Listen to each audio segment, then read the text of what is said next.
welcome everybody to season 2 of the FineWatches Podcast. I am joined on an ongoing basis by Lewis Butterfield. We just had a great conversation in the last episode and found that we have enough of a divergent view of watches and what that means that the conversation is likely to be a bit more interesting going forward. Welcome to the podcast. I'm so excited to be here, and thank you for allowing me to join and becoming a regular on the FineWatches podcast. And again, thanks to everyone that supported and turned up and viewed and listened to the last one. And hopefully we can kick 2023 off with bigger and better and just roll on and keep bringing what I found was an incredible conversation that we had together. And we can find out which one of us is the most wrong about watches. Indeed. Not me. I think that it's probably worth rerunning over. During our conversation, we went over a little bit about your history with watches. One of the things that prompted me to get you to join is that I sort of felt before that I was really interviewing people and I never really got to talk about my own position other than little points here and there on watches and that sort of thing. So, perhaps give us an intro and then I can tell our listeners a little bit about my background with watches as well. Yeah, of course. For those who may or may not have listened to our last conversation that we had together, my name's Lewis. I am the director of the Watch Dealers Australia. We're one of the largest pre-owned watch dealers in the country. My journey into watches starts from childhood and I think following the adults in life as a young child and following what the adults were into, and that happened to be watches in my life, and being dragged around various boutiques and authorized dealerships from Breitlings, Omegas and Rolexes, and just developing a keen interest in what the grown-ups were doing. And when I finally almost became a grown-up myself, I'm 30, but I don't feel like I'm a grown-up. I prefer to just run around in the yard with my 2 kids and be a kid. So once I got into this kind of position, it just snowballed and watches became my entire life. So I've been collecting, selling, buying, dealing, and I've been very, very fortunate to be in a position I'm in now to be running one of the largest pre-owned dealerships in the country. And I'm an authorized dealer for many, many brands, including a lot of independents, some British independents, a lot of Australian independents, and a Swiss independent that I'm very, very excited. I can probably talk about later for my what I'm looking forward to for this year. But yeah, I'm really happy to be here, guys. This is going to be an amazing journey for the next few years, at least, probably a long, long time, I'm hoping. So, but yeah, Ben, like I say, I don't think your listeners have really understood who you are and your collecting journey, and it's quite fascinating. So please regale us with tales of Ben Kushinsky and his life in watches. Indeed. Thank you. Again, like yourself, I sort of had an adult influence, and for me it was my uncle, second uncle, whatever you want to call it, David. He is a watch tragic and is one of those people who sort of, spots watches across the room and will bail people up and ask them about what they're wearing and all that sort of stuff. And he got me into it from a very, very young age. So I've sort of loved watches for about 40 years. I'm just that tiny little bit older than 30. And I've been collecting. There's only a few more grey hairs. It's not that. I wanted the sparkle, but the hair's leaving quicker than the sparkle's coming in. So unfortunately, there's going to be no silver fox for me, but there you go. I've been collecting for about 25 years. The first sort of, I guess, serious watch for me was significant watch for me was a Citizen Bullhead chrono, which I still have and really love. I think that the sort of 70s orange combo and all that was sort of panda dial was just a beautiful thing, and that's one that's just going to stay in the collection. I also have a pre-owned watch dealership, FineWatches Australia, and look, it tends to be a lot of stuff that I like, but I think that's the luxury I can afford when I'm not the biggest dealer in one of the biggest dealers in the country. And that sort of came from a business that I started back in 2005 with a friend of mine, which was a bit of a sort of a grey import kind of thing, where we were getting a lot of watches out of Japan. And then it sort of, that became a problem with the GFC and the sort of collapse of the dollar against the yen and everything. But then this current iteration started in 2020 again, when basically I sort of found that my own collection was getting to a size where a one in, one out was required, and it's grown from there to be quite a fascinating business and a journey in watches.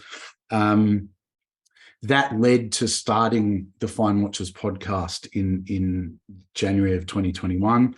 Having done a couple of interviews for the blog, I was really, really lucky to put to my first podcast guest, which was William Messina, which is kind of a deep end.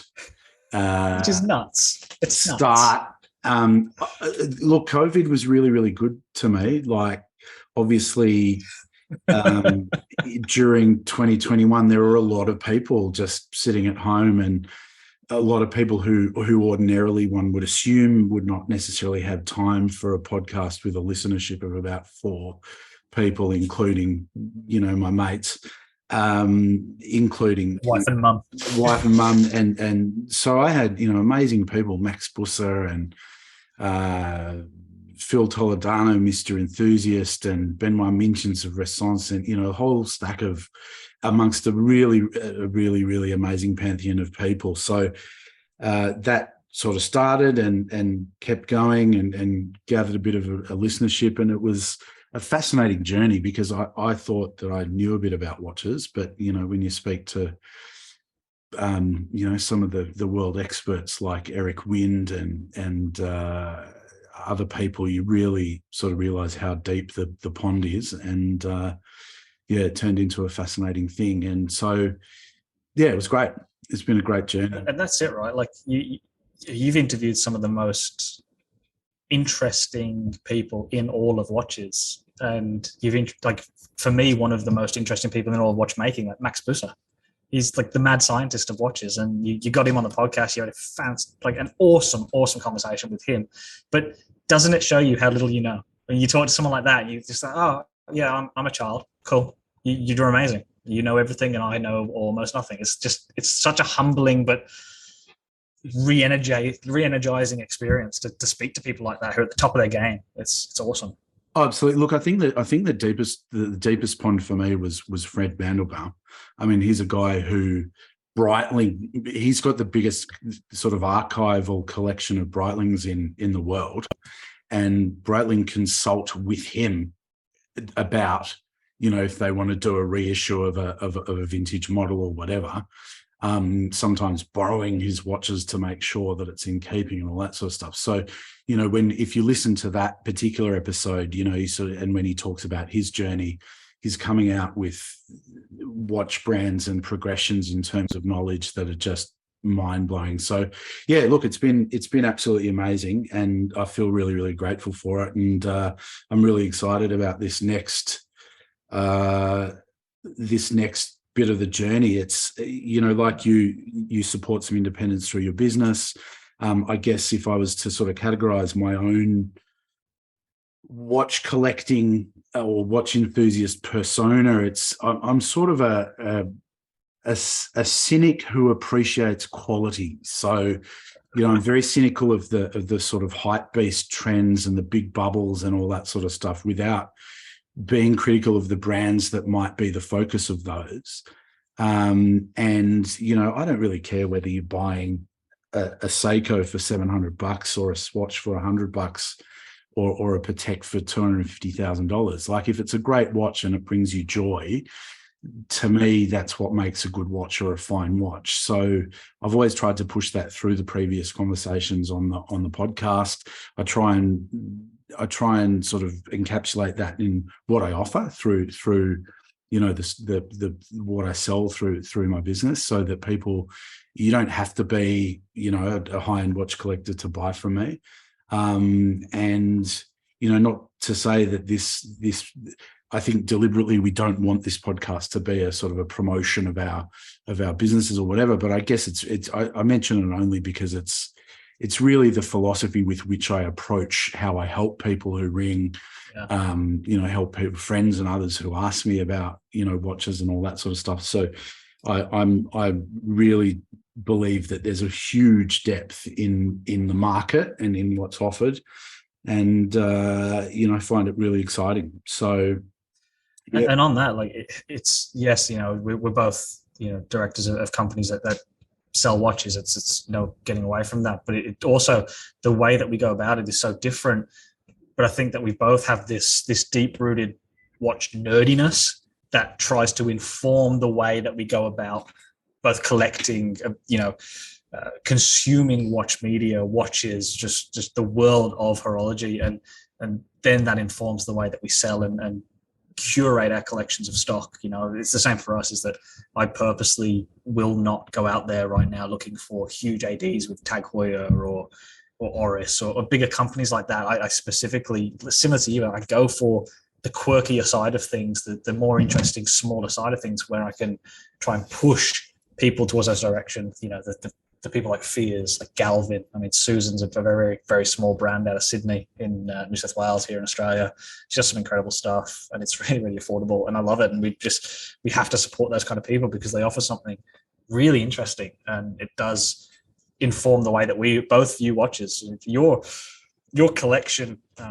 in your store is always one of the more eclectic and interesting collections that is available in Australia. I think, for us, we have to go the hype beast route to a certain extent, but we have a large vintage selection. We have a large, yesterday I sold a vintage Heuer Dado. The other one that Hodinkee reissued. Yeah, absolutely. With the left-hand date. Fabulous. I had the 1965 version. It was ridiculous. Amazing. I love that watch. And we managed to move that to a really, really special vintage collector. So I love that kind of stuff as well. And I think that's where we have such a good similarity and a good rapport in that way. We both appreciate the nerdiness and the weirdness of watches. But we go about it in very different ways, which is really cool. And it's nice to see how successful you are and how successful your collecting is. Having a different skew on the same principles that we have here. Thank you. Look, I think I don't want to get too far ahead because I'm noticing something on your wrist. And indeed, it looks incredible. So please, what is on your wrist? Indeed, I think wrist check's a good place to sort of kick it off. Usually, so this is a really interesting one. So, it's a Speedy, and it's the sort of one that most people know broadly as the Moon watch, although the depth of complication with this model line is incredible. So what's interesting about this one is that it's a limited one. It's a limited Japan only model. It's the Galaxy 999 limited edition that was in Japan only. The story is that basically this is an anime and manga character. And I just found this a really interesting version of the watch because on one hand, I guess my opinion of this model is that it's really the perfect watch. I think it's the perfect, or at least it's the perfect watch design. It'd be lovely if they were waterproof, because I think that some owners, if they didn't have to, avoid washing your hands. Some owners of these have found out the hard way. But I think that the drawback of it is. And there's a drawback, in a lot of models, including, some of the popular sort of Rolex models. There are lots of models from lots of different brands that have remained unchanged. And I guess the problem with these is that there are so many of them, and they're all very similar. And okay, you can have debates about what type of crystal it's got, and all that sort of stuff. But ultimately, it's this perfect design that was translated into Swatch, and they've sold 1 million of them. So obviously it's it's a really amazing piece. But I kind of like it, something that's that little bit quirky and a little bit different. Awesome. And guys, if you're not on the YouTube video, get on the YouTube video and look at this watch, because I've personally never had my hands on one of these. It's one of those Speedies that you're probably never going to see again. And Ben's got one on his wrist, which is just really, really cool. So if you're watching on YouTube, you'll be able to see that piece. There's only 1,999 of these in the world. Obviously, a lot of them out of Japan, and I'm pretty happy to have this one. And look, like most Speedies, awesome. I've got it on a Barton Bands grey canvas, but it looks unbelievable on basically whatever you put it on, which is cool. It's the little black dress of watches, you can put it on basically anything, which is amazing. I think we're going to touch on sort of watches of this week and things coming up on the super racing Speedy that's just come out, but I think that you really can't go beyond one of these. It's a watch that basically every collector who has the means, obviously, they're not a cheap watch, and not everybody can enjoy having one. But certainly, if you can, it's a really, really good kickoff point, and it's a really good thing that a lot of collectors I've spoken to who have far, far more expensive watches or valuable watches have one and wear it often and really enjoy it, because it's fantastic. So that's the joy of the Speedy, right? I mean, you can, in Australia now, you can pick them up for $7,000.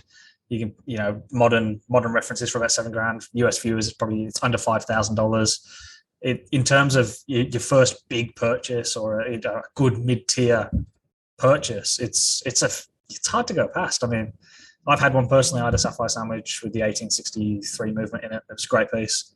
I've got 5 in the store, ranging from like 1969, year of the moon landing, amazing piece. I had one come across my desk with 1965 with a 321 in it today. That's cool. They look almost the same, like you say. It's the dot over 90, or this bezel's slightly different here, or the tachometer spelt like this.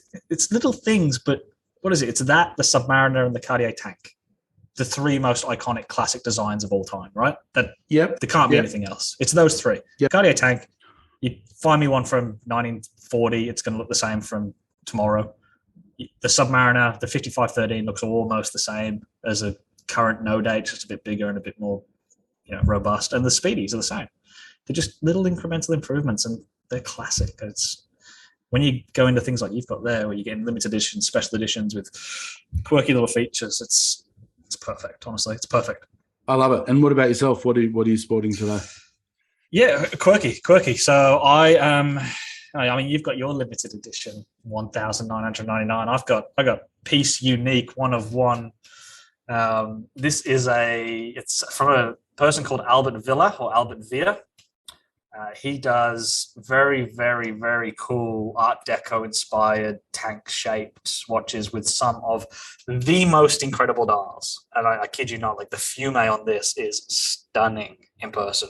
Fabulous. I've got a few photos up on Instagram and things that you can see. It's just ridiculous. Thankfully, Albert, being a very, very, very kind person and just a lovely man in general, did send me this one. So this was a gift. It's a one of one. He hand makes the straps. He makes the dials. The cases are perfect, automatic pieces. And I think they're like under $1,000, which when you consider, like I put this up next to Moses with Fume dials, like the Funky Blues and the Blue Lagoons and things like that. I kind of prefer the Albert Villa. The dial's incredible. So look, a bit of a plug for him, because please go and follow Albert Villa. It's Villa. I'm sure we'll try and put a link somewhere on a screen or somewhere in show notes for you guys. But Albert does really, really cool things. Tell him that we sent you, because he's just one of the rare ones in watches. He does things the right way at the right price, and you get great quality, and the dial is phenomenal. So yeah, I'm wearing my Albert Villa. The green strap's awesome as well, just to give it for sure. whole look, which is beautiful. I tend to not be a very ostentatious person with my watch and my color and watches and things like that, but this is about as loud as it gets for me with the green on green. But I absolutely love this watch. I wear it all the time. I love it. So yeah, thank you so much, Albert. I'm sure he'll probably tune in at some point. But please, Albert Villa, if you can support him, he's an independent out of Europe, and he's doing it right. So he's doing some fantastic things. Beautiful. I guess that kind of brings us to something that we'll have in this first episode, which is conveniently located at the start of the year, the 2022 roundup. I mean, last year there seemed to be a lot of green watches. Green seemed to be the color du jour, or the color of the year. And so I guess it'd be great to go through some of the things that we've both thought about and observed during 2022. Did you want to kick that off? Yeah, I mean, like this wasn't particularly on my list, but you actually just jogged my memory, and I think it's a great watch. But I believe the Chopard Alpine Eagle came out in a green dial, which looks incredible. That's one of the most beautiful watches I've ever seen. I mean, we've had them through, and they're just beautiful. So the Alpine Eagle in the green, that's a beautiful watch. I think that came out last year. But I think first for me, I don't know if you're into this, and I'm really interested to see your opinion on this, because I love this watch. Like, it's ungodly how much I love this watch. It's the Bulgari Octo Finissimo Sejuma edition. Now, I don't know if you remember this one, but this was that Bulgari Octo Finissimo, which is obviously the really thin integrated sports watch from Bulgari. This is the mirror finish one. Remember this one that came out? Yeah. With the dial and the mirror finish, and the box was a mirror. And I remember seeing, I think Time and Tide did some really good promo stuff on it, where they had it near the water, and the box just sort of goes missing against the ground. I adore this watch. It's such a ballsy move to just produce something that is completely illegible, completely pointless, going to scratch up instantly. It's absolutely the most ridiculous thing you could ever buy. Because fingerprints everywhere. It's hideous. Like, it is. It's going to be hideous in a week.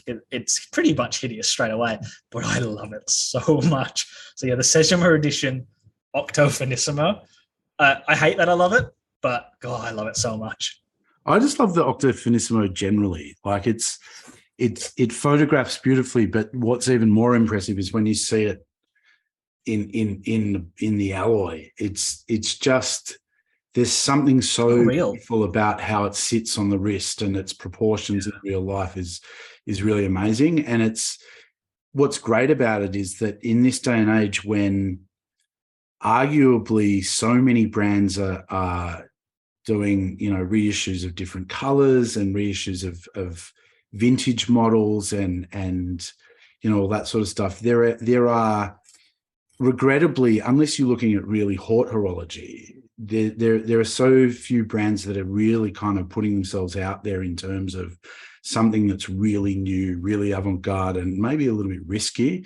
And for Bulgari to have embarked upon that line and then stayed on that line and produced so many different versions of something that was so interesting is great. So do you think that it's probably getting to the point where there's a little bit too many? There's just like one or two too many Octo Finissimos, and can we just do something a little different? Like, I think we're in danger of that now. It seems like every 6 months a new Octo's coming out with just a little. But I mean, I do love this one.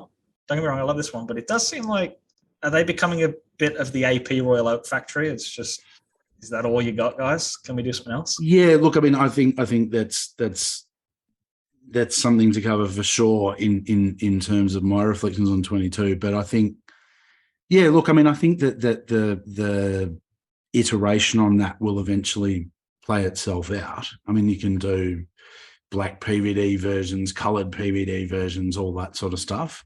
I mean, I think that takes me on to my next thought about 2022 is that there were a lot of interesting things that happened, and a lot of really interesting things from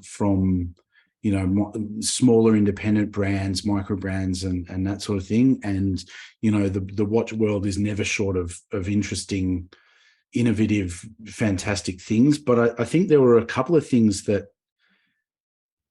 I found a little bit average or ordinary, or whatever you want to call it. There were, big releases from some big brands, and I'm deliberately not going to name them because I think, some of them, there are some really, really nice watches. But you don't like upside down GMTs? Is that what you're saying? No, look, it's not even, no. And it's not even from that house or stable of brands at all. There were several brands that re-released models and released new models that were just basically just color variations, and everyone got so excited that you could get it in, a Tiffany blue or a pecan or a pistachio green, or whatever it happens to be. and maybe people can deduce at least two of the brands I'm talking about from those colors. But I feel like there's still so much room for innovation. There's still so much room for doing interesting things that the amount of look, I guess, just from a pure commercial point of view, good on them. Like give people more options. And especially in Australia, whether it's sneakers or handbags or watches or whatever, like typically all you have to do is hop over to Singapore or Japan or America or wherever, and you realize how few variations on color offerings and things we get. And so, it's great to see brands doing, different looks and things. But I think that each time big brands come out with hey, here's our new range of Model X, and basically it's just 5 different colors or whatever, of which probably 2 are hideous, then I find that a little bit disappointing.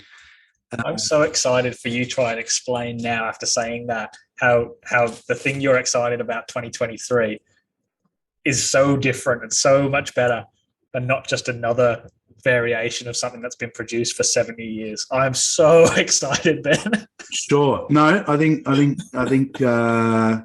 look, it's pretty broad, but yeah, we'll get there. No, I think we'll get to that. So perhaps I'll take through my sort of 22 roundup. So I think that, I guess for me, and this is a really cynical thing maybe, but for me, it was good to see the bubble start to burst on some very big hype brands that were massively outpriced. And here I'm happy to name brands. So obviously the 3 biggest ones is Rolex, EP, and Patek. I think, look, you only have to look back to, past episodes to understand that I have nothing but the utmost of respect for all of those brands. But I do think that there were prices paid for, and I'm not even talking about, Tiffany model Nautiluses and things like that were just ridiculous. But just generally, I think the market was very, very excited and overheated about those brands. And I should qualify here that I'm not excited. I'm certainly not excited and have the utmost sympathy for people who may have bought at the top of the market and have seen what should be a money in the bank investment reduce, and in some cases by 30% or whatever. And more. Honestly, in some cases, it's scary what some people lost on this stuff buying wrong. It's terrifying. But what I find exciting about this, and it sort of follows through to my 23, is that I find it exciting that hopefully the market broadens again, and that people realize that some of the heat around those sort of brands that people rightly thought for a number of years was an investment and they'd be able to turn a profit quickly and all that sort of stuff, that maybe people who are bringing money into the industry and their enthusiasm and all that into the industry, is that they might broaden the view of what it is that they should own and what they find exciting to own over and above something that just might make them a few bob in the short to medium term. I think we're seeing that, and you must be seeing that too, because we're definitely seeing that here, where paying almost 40,000 Australian dollars for a standard Batman Rolex is silly. I mean, that's what was happening. It's silly.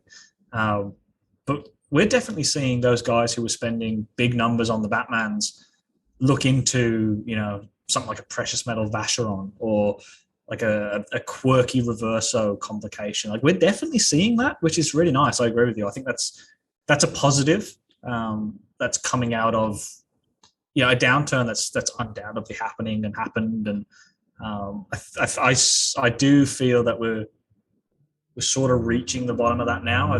Things will still come down, those stupidly nice, like Panda Daytonas and things like that. They're just really expensive, just for no reason. Nautiluses look almost okay now, but some of that stuff was really expensive and it probably shouldn't have been. And now a lot of those guys who did get out caught the bug. And that's what you want, really, isn't it? You just want the guys catching the bug. If it takes some investing, using watches to invest and build up a portfolio and hopefully getting out of that okay. But they definitely can catch the bug then, which is great, and get more watch guys in the industry. Yeah, look, I think for me, it's really not about the bursting of the bubble so much, because I think every bubble in history, from the Tesla tube, the tulip bulb bubble, which is widely acknowledged to be the first sort of recorded bubble in history or whatever. But for me, it's really that it's almost like an empathy, or sympathy is the wrong word, because I'm certainly not in a position to be sympathetic to people who might have paid 60 grand for a Yachtmaster or something, right? It's not about it. They don't need sympathy. It's more just the fact that for that money, and for a lot less money, you can buy something that from a horological point of view, from a mechanical complication point of view, is just so much more interesting, and so much intrinsically, so much more of a watchmaking piece of art. Like, I think we may have touched it in our last conversation, just thinking about, say, an IWC perpetual calendar. Like that watch for 30 grand or 25 grand or whatever, people, it's variable what you can get them. Yeah. That watch for, call it 28 grand is just unrivaled. It comes with a little chip that you can put in, so that in 2200 and something, the watch will still be measuring time accurate. Like, we talk about that one all the time. Did you get all the time grand more value out of your expensive, Rolex or AP or whatever than that? Definitely not, to me. But that's just anything with a Kurt Klaus perpetual calendar system. The IWC, I think now, mate, honestly, they're like 20 grand. It's like a no-brainer. If you've got 20 grand floating around and you don't want a sports watch, go and get yourself an IWC with a Kurt Klaus perpetual calendar in it, because it's unbelievable that they are still so underrated. We probably have that conversation in the shop once every 3 weeks. Does the servicing cost come up in your estimations of where they are and why and everything? You can see me physically recoil at the idea of servicing it, but it's not great. It's not. But mate, have you ever tried to service an AP?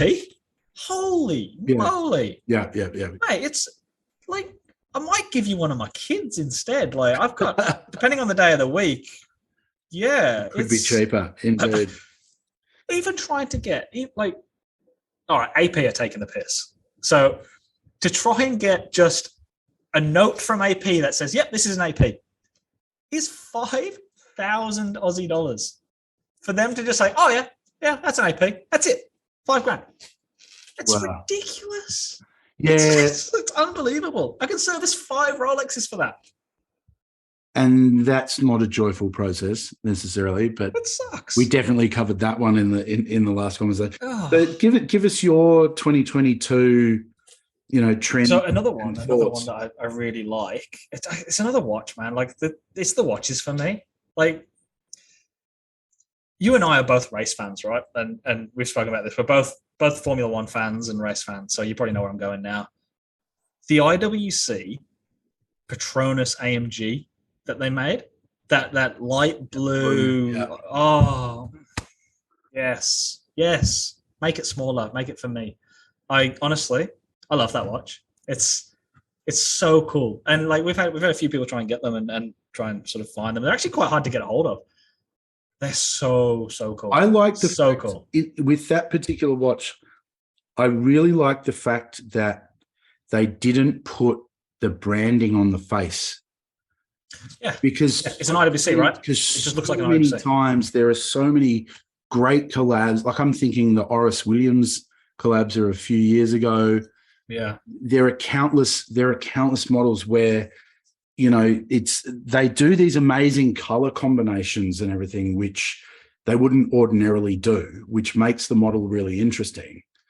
But then you don't really want to wear a brand that is. Yeah, I don't want one of the subdials to be Lewis Hamilton's face. Like, I don't need it. Like, I don't need it. Valtteri Bottas's bum in a river, maybe.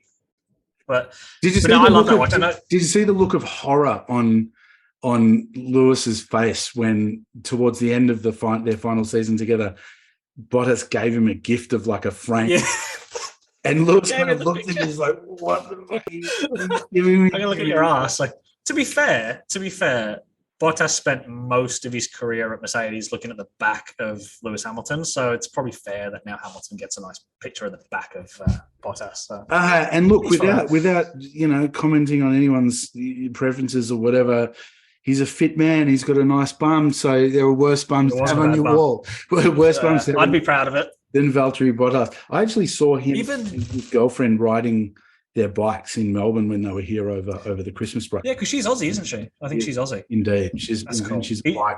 Honorary Aussie Valtteri Bottas. But so on the watch, let's go back to the watch. Because enough about bums. Usually, I really, really hate when manufacturers force you to use their strap. I hate this, like, with a passion. Unless it's an integrated strap and it's like, yeah, okay, get around it. I've custom cut my fair share of Barton silicone bands to match integrated cases. Yeah, I really dislike it. I won't pay a manufacturer $500 for a rubber strap. Not happening. Yeah. So IWC have done that with this. They've used what Panerai used. So when Panerai did the Lumino Duet range, and they used their like quick release strap system, it's like a button on the back of the strap between the lugs, and you can pull the strap off, but the lug, the spring bar remains there. They've done that here, and I would hate that. But I was clever, and I had a Luminor Duet, and I realized that you can take that spring bar out, and then you just use a normal strap. So it's kind of pointless. So I'm hoping, I don't know, but I'm hoping that this is the same, because it is one of those things that I don't like when manufacturers sort of force you into using their strap because it costs a ridiculous amount of money. But it is a handy system to pull straps off. Don't know why they can't just use normal quick release spring bars like everybody else. But there is that. But I did really like, you talk about the branding and the "Don't chuck Lewis Hamilton's face" on the front of your watch. I like that they were fairly restrained with the Tiffany blue color, which is not something I think any other manufacturer did in 2022, 2021. I think it's a few steps. Everyone went full Tiffany. I think it's a few steps towards the green to be the Patronus blue rather than the we all know blue, it's not. But the Tiffany, Tiffany. It's Tiffany. Tiffany blue. It's jumping on a bandwagon. I love it. So I love that it's predominantly a black dial watch, and there's that spark. Yes, you can get it on the blue strap, but if you chuck that on a black strap, it looks amazing. So it's one of my favorite watches of the year. I think it's just really well executed, and well done IWC, because you don't get enough love, and people need to start buying IWCs because they're doing some really, really good things. What about you? What's next on your list? So I guess the last thing on my list for 2022 was we were going to talk about, I guess, our favorite, sort of personal acquisition for the year. And for me, there was a huge realization of a dream, and I'm certainly not in a position necessarily to have sort of bought it just as a for me, but I got it at the right price, and eventually it'll make its way onto the website. But I got a Renaissance Type 5 this year. The cool. BB. That's cool. It's having I go to the Red Bar meetings here, and obviously meet a lot of watch people, and the wonder that watch prompts in people who have seen a lot of watches and own a lot of amazing watches at all levels of value. Renaissance is, Benoit mentions is I'm trying to think of the parallel. There was in Phil Toledano's most recent Bastardo podcast, he spoke with Max Busser, and he described him as the combination of Salvador Dali and a few other people. I always sort of call him a Wizard of Oz, and I'm kind of struggling to work out what the analogy for Benoit Mintons is, but he is also he's kind of like the Nikola Tesla of the watch world, where he's just got this completely different idea. And for me, Renaissance is something amazing. It's something that will continue to be really amazing, even though they still use that rock system and that sort of orbital dial. It's something that really lends itself to a lot of variation, and having that watch in my hand is something that to me is something that just brings me a lot of joy and a lot of gratitude, because it's really amazing. What about yourself? Did you acquire anything in 22 that really gave you a lot of joy? Similar to you, man. It was just one of those personal pieces that I didn't really think I'd ever really get one. I've never been a gold watch person. And that should give a clue, because I think I was wearing it last time. But this year, I was really, really lucky that an 18078 bark dial, bark bezel Rolex Day-Date came in. It's just a black onyx dial. It's just gorgeous, and I love it so much. And it had to come home with me, and it's pretty. It's really pretty. I love it. I didn't really think I'd be into them, and I think I got a couple of two-tone pieces in 2021, and I had a Yachtmaster rose gold 40 mil two-tone, because $45,000 on a Yachtmaster is a lot of money for a solid gold one on a rubber strap. So I got the two-tone one for a lot less, and I really, really loved it, and I thought it was great, and I thought it was the bee's knees because I had a gold watch. I wasn't. And then I got rid of it, and I really wanted another two-tone watch. I really wanted some gold again. After about 6 months, I missed the gold. So I bought a Omega Seamaster 300M, the new one, in yellow gold. That one was. I thought it was rose because it's quite... Omega's yellow is quite rose on that watch, and the black dial, it's weird, but it was yellow. Yeah. And I really, really loved that watch. And then the president walked in, and Mr. President came home with me. I love it. So I'm really happy with it. It's just the best. And in fact, I'm actually building. So we got a 18038 in the shop on a strap, and I've got a bark bracelet, an original bark bracelet, and I've got a bezel.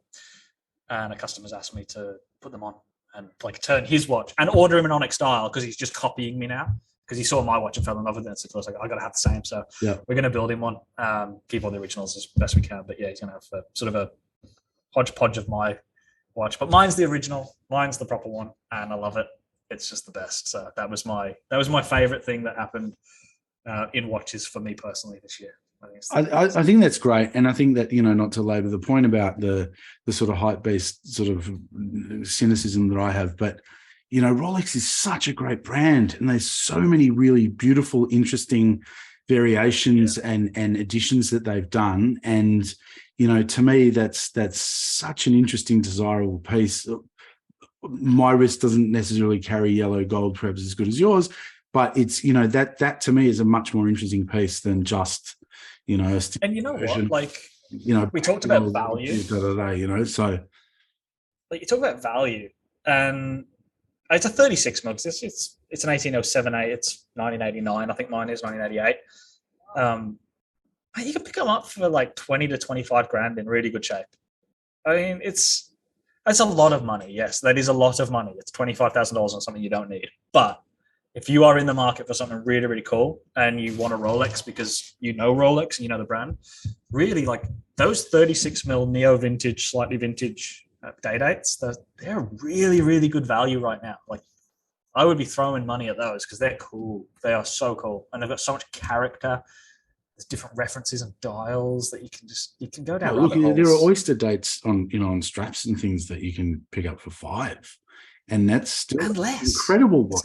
Incredible watch for that money, $3 to $5 grand. Yeah. You're in a Rolex, and it's a Rolex. It's not a Tudor Rolex that. There were debatable periods in that brand and although I how much I love Tudor, but those things, that's incredible value compared to. And I'm about to grab it. I've got a Tudor Rolex here which we're working on for someone. I'll show for the viewers. Magic. One of those sort of Tudor Submariners that's got Rolex absolutely everywhere on it. Magic. But it's a Tudor. Beautiful watch. There's loads of those floating around. I love the snowflake hand. So let's talk about 23. What are you excited about? What are you looking forward to in 23? Mine's really personal. I'm sorry. It's really personal. I'm super excited. So next week, we have Mr. Nicholas Bowman Scargill, the CEO of FineWatches, He is flying for one night only, and he's going to host an evening with Fears at our boutique, because we're an authorized dealer for Fears. We're the only authorized dealer in the Southern Hemisphere. We spoke last time. Nicholas built me a watch, a Brunswick Salmon, out of production. I love the man. I think he's fascinating. He's just an incredible person for the industry. So he's flying. He's never been to Australia before. We're going to host him. I pick him up from the airport on Tuesday, and then he's spending the day with us in store on Wednesday. And then Wednesday night, we're hosting a pretty private event, just talking watches and nerding out over Fears and his time with Rolex and just everything he can offer. So, like, to kick 2023 off with something like that, for me personally, is magical, because he has meant an awful lot. His brand and his journey has resonated with me quite a lot, and he's meant quite a lot personally to me and my watch collecting and where I am in the business and all that. So we spoke a little bit about that last time, so I won't get into it too much, but those who know me and those who listen to the last know how much I love that man, and I can't wait to have him here to spend some time and share that passion that he has with other collectors. So that's really exciting. We're going to do that next week. So that's my first thing. How about yourself? What's your first thing on your list for 2023? So it kind of goes back to the 23. It's a continuity, right? Is that I'm hoping that what we see in 23 is a return to a really broad base of what's special in the market. That we move away from a very narrow band of brands and models that are seen to be desirable and are celebrated in the watch press and all that sort of stuff. You get a little bit sick of really reading about the same brands and models and all that sort of stuff. So I'm really excited about that. I'm really excited to see what happens with this approved pre-owned trend. So Rolex is interested there. There's talk of AP doing the same. MB&F have done it for a while. Bushra does it as well, and there are other brands who manage their. Vacheron do it? I feel like I heard Vacheron do it. Or is quite it possibly, just really quiet, or am I just wrong? Quite possibly, and I think the car market has done that for a long time, and there's. They sort of guarantee the authenticity and the quality of the watch and all that sort of stuff. So I think it'll be really, really interesting to see what happens to the pricing and everything as well, because what happens, up, yes, but here's my take on it, is that if I'm Rolex and you walk in with a secondhand Submariner that's a year old or 2 years old, I want to sell the new ones because I'm making more money on it. So does that mean that, again, typically their pricing for the one that's 2 years old and has less warranty, and they could argue is less desirable than being a first ownership piece, does that mean that there's going to be some control in the price, or what? So that's. I've heard two things, and I'm from reliable people. So I've heard two things from very reliable sources.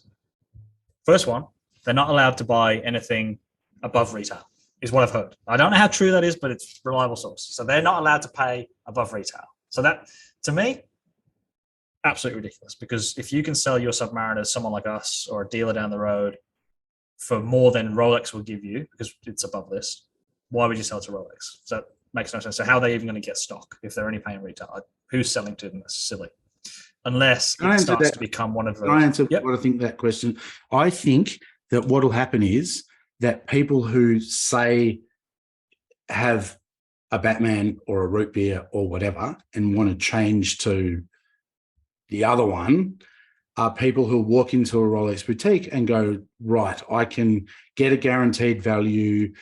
I'm more likely to be put to the front of the AD queue because they're getting. That's what I was going to say. That's what I think is going to happen. So I think there's that. I think Rolex is going to weaponize it. I think that'll have a flow on back into the second-hand market, because if you can walk into a Rolex boutique and get a approved pre-owned Rolex, then we'll see. But I think, I think we can get bogged down in Rolex with that. But I think that really, I think that'll be really interesting. I think the other thing that's really exciting me for 2023 is and it's an individual thing rather than a market-wide thing, is the Jaeger LeCoultre collectibles collection and the program that they're doing with that. I think, Yeah. Leaving aside price cynicism or whatever about what they're asking for some of the models, because I think that they're a lot more than what you can buy some of the models, reasonable examples in the market.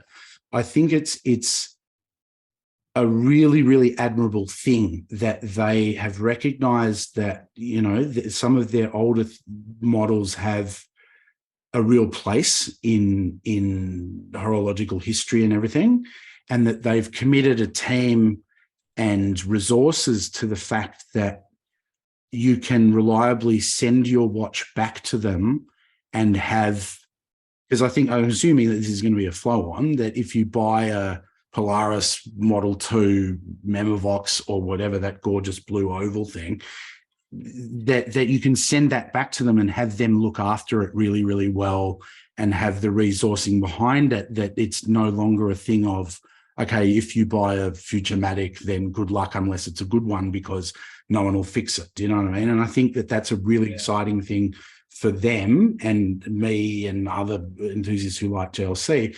But I'm hoping that more brands follow that example in having pride in their past work, because a huge portion of the value, not only financially, but from the point of view of the joy that's derived in our sphere of interest and our industry is derived from beautiful older models from people. And I think that you can't just have one house in Patek or whatever that can trace all the bits back to manufacturer. It's great that JLC are joining them, and others hopefully will going forward. Well, JLC have always had one of the best archive systems in all of Swiss watchmaking. Like it's one of those sort of quiet truths about them. They've always had an incredible archive and a library and a museum, similar to Patek, but it's just quieter because the Patek Museum is a massive tourist attraction in Switzerland. But the JLC stuff, it's there. They had it. They're one of the best at it. So it's awesome to see them use that to the benefit of collectors. I think that's a really good point. It's a really exciting thing that they're doing. And I hope other old brands, your Vacherons, AP, they have theirs, but it's like, I spoke about that earlier. It's rough. It's rough if you want anything from AP. But I hope that they can do something similar, because it's a really, really cool idea. I'm with you there. We definitely agree. Nice. And just before we round up, because I think going forward, I feel like we're going to have to really look at the time, because as we discovered in our first conversation, we can rabbit on for about 7 hours, and we want to try and keep these things to about an hour for people so that we have something to talk about next time. What are you most excited about for 23? Just before we talk, so when we're going, again, it's a personal thing. The year is young, and we've done some really cool things. And I think yesterday I signed a contract to become an authorized dealer of Formex. So for the listeners and viewers, probably know who Formex are if you're this deep into watches that you listen to us. Formex are a small Swiss independent brand. They do the Essence, which is probably the one that most people know. It's the one that has the flexible case. The case moves within itself to flex with your wrist. Super cool. They have the Reef Diver collection that has the replaceable bezels that you can do by yourself. So you can actually purchase 2 or 3 bezels and by hand with no risk of damaging that watch. If an idiot like me can do it without damaging it, you're all fine. You pop it off, put a new bezel on, good as gold, it rotates perfectly. It's really cool. And Raphael, who's the CEO, we had a conversation, we signed our contract with him. So we're going to start selling Formex as an authorized dealer. And I love Formex. My wife bought me one for my 30th birthday, and I wear it all the time. It's one of the most comfortable watches I own. So I'm really, really excited to start sharing Formex with the Australian public on a bigger scale. So that's really, really cool. I sent a press pack out to Jessica. Oh, Jessica, I'm so sorry. I've forgotten your Instagram handle. Bear with me. Aussie Wristwatch. Jessica Lilly at Aussie Wristwatch. So she's now going to have some of the press pieces. So go and follow her as well on Instagram, because she's going to have some good content from Formex. So yeah, I'm really, really excited about that. On a personal note, I'll start keeping more of an eye now on sort of the trends that we're noticing. And I think you're probably right in what you were saying about the trends of the market expanding and expanding other brands. So that's really exciting as well. Lovely. So I guess just to round off this first conversation, going forward, we hope to bring the listeners. It's not even a hope. We know that we're going to bring the listeners. I guess we're aiming to be bi-monthly, so twice a month. And thinking about what we've seen, what we're excited about, trends that we're seeing, just stuff we want to talk about with watches. The watch world, with probably Formula One's going to come into it, so brace yourselves for that. More than anything, we want to hear from you guys. We want to hear from the viewers, from the listeners. We want to hear you tell Ben how wrong he is and how the OP41 color range is the best thing to happen to watches since the invention of time. So please tell him that Tiffany blue is everything and all things, and he's wrong, and he needs to be happy to field that communication. But also, please do let us know. I mean, we've got some great guests lined up already, but please let us know who you want to hear from. We're really lucky that we have access to some amazing people in the industry. If there are people who you've seen, people who are in charge of brands, watch experts, whatever, that you'd love us to talk to, we want to talk to them probably as well. So let us know what you want to hear. As always, please rate and subscribe. It helps us reach more people.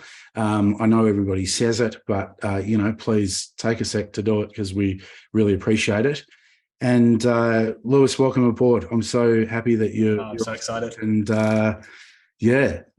episode. And Ben, where can everyone find you? Tell everyone where they can find Ben Kushinsky. So you can find me on Instagram at FineWatches AU.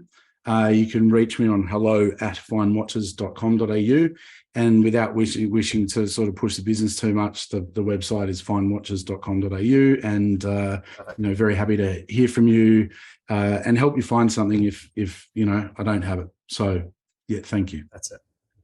And guys, get in touch. Get in touch at hello@FineWatches. So hello@finewatches.com.au. Get in touch with us. Ask any questions. We'll try and answer questions as we go as well throughout the weeks. Like Ben said, we're going to be every 2 weeks. So that's going to be across all of your podcast platforms. We're going to be on YouTube, so you can see us there. Follow us on Instagram. We've got the Fine Watches.